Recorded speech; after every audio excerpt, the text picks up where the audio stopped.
The most expensive construction of mankind does not materially exist on this planet, yet it has revolutionized your life. It's an unfinished tower that's been under construction for over 1,000 years. Millions of hands and minds have labored on it at a vast cost that cannot easily be imagined. It's built or grows at the confluence of societies that are willing to allow people to specialize, in some cases merely to think, for the lust of knowledge, and societies which preserve the discoveries of the dead. It's the mere existence of this tower that means that it's possible for a child of someone who comes from a culture that can just about use fire, can ascend to the level where they can build tools to examine planets around distant stars. It's the ivory tower, forged from the summation of the knowledge of mankind, and it's our single most valuable asset, for if it were lost, it would take us generations to rebuild it. We've all climbed the ivory tower to an extent. It influences the way that we view ourselves, our civilization, indeed our very place in the cosmos. It enables ample clean water, life-saving operations, worldwide travel, and even the ability to hold the music of thousands in the palm of your hand. In themselves, miracles beyond many an Iron Age god. But relatively few perceive what it is that they're climbing, or indeed what the tower is made from. The bricks of the tower are the thoughts of the minds of thinkers long dead, the shoulders of giants, preserved by our Enlightenment values. But what makes them strong is the scrutiny of those concepts by others. The free exchange of ideas is the quality control that ensures the structural integrity and expandability of the tower. And it's the growth of this tower that has allowed our enlightened world to proceed from the Wright brothers to landing on the moon in less than 100 years. Indeed, the growth of this tower may yet turn out to be the key component in determining the survivability of our species. But what gives the tower strength is that every brick within it is fully scrutinized for flaws, from all angles, to the best of the ability of the mental craftsmen of that era. There is no dogma, no secret, there is no weakness that cannot be exposed, corrected, or expunged. For where a society accepts dogma, that there are concepts beyond question, whether it's about burning witches or drawing prophets. Another Middle Eastern capital, another Western embassy on fire. That society is locked in that state in perpetuity. It can never advance, it can never grow beyond that dogma.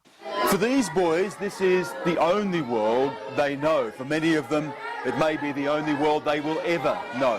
They're not learning about math and science here. They're not learning about the world. They're learning only about one thing: God, Islam. A child is like a tree. It will give fruit. When children come to see me, I train them the right way. This is the core reason why I regard the import of dogma with utter contempt. It is the very icon of Dark Age stasis. Hell, we have over 2,000 years of the histories of societies, and if there's one thing that it's taught us, it's that societies that don't defend and preserve their acquired knowledge, societies that are content with the stasis of dogma, languish in the doldrums of the Dark Ages. For it is only the ivory tower that separates societies like this from this. For these reasons, I fiercely resist the import of dogma, for dogma is corrosive to the very matrix of the ivory tower, and the bane of those who do not want their society to regress. Previously, threats of force have applied a significant social pressure to a relatively small number, and the resulting intimidation has resulted in the de facto import of dogma. I'd like to ask him and anyone else who agrees with him is watching, is that the relationship they want to have with the free press? Because if we have to use this stupid word offensive, those of us who believe in the Enlightenment and the Constitution and the First Amendment are very much offended by this mad, babyish conduct. But we don't go out and kidnap the nearest Muslim we can find and take him hostage till someone apologizes. We don't violate diplomatic immunity. We don't, which is one of the most precious things in the international community, much more precious than the right of Muslims not to have their feelings hurt.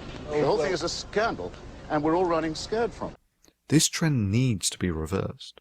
Now, we have the advantage in that we have the summed knowledge of mankind, while in this case, those who wish to import this dogma merely have this dogmatic concept that the Quran is the best and most authoritative book written ever on any subject.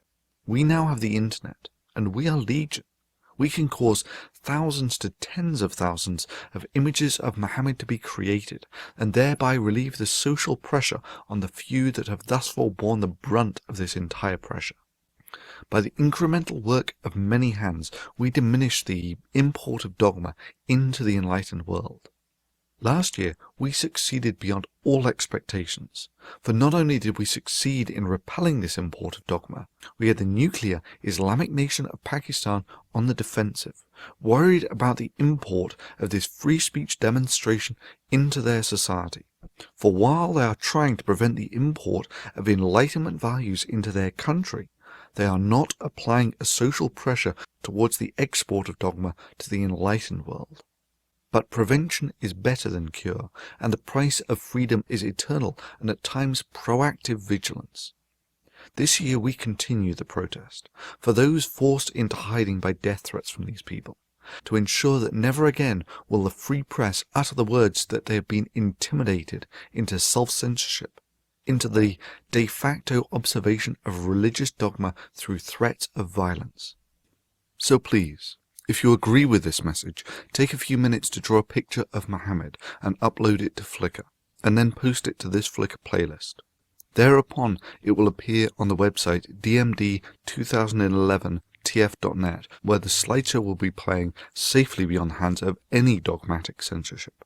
Or better still, take that slideshow code and insert it into your blog. Post it on your Facebook. Tweet it. Get it out there such that never again will the free press be intimidated into silence through threats of religious violence.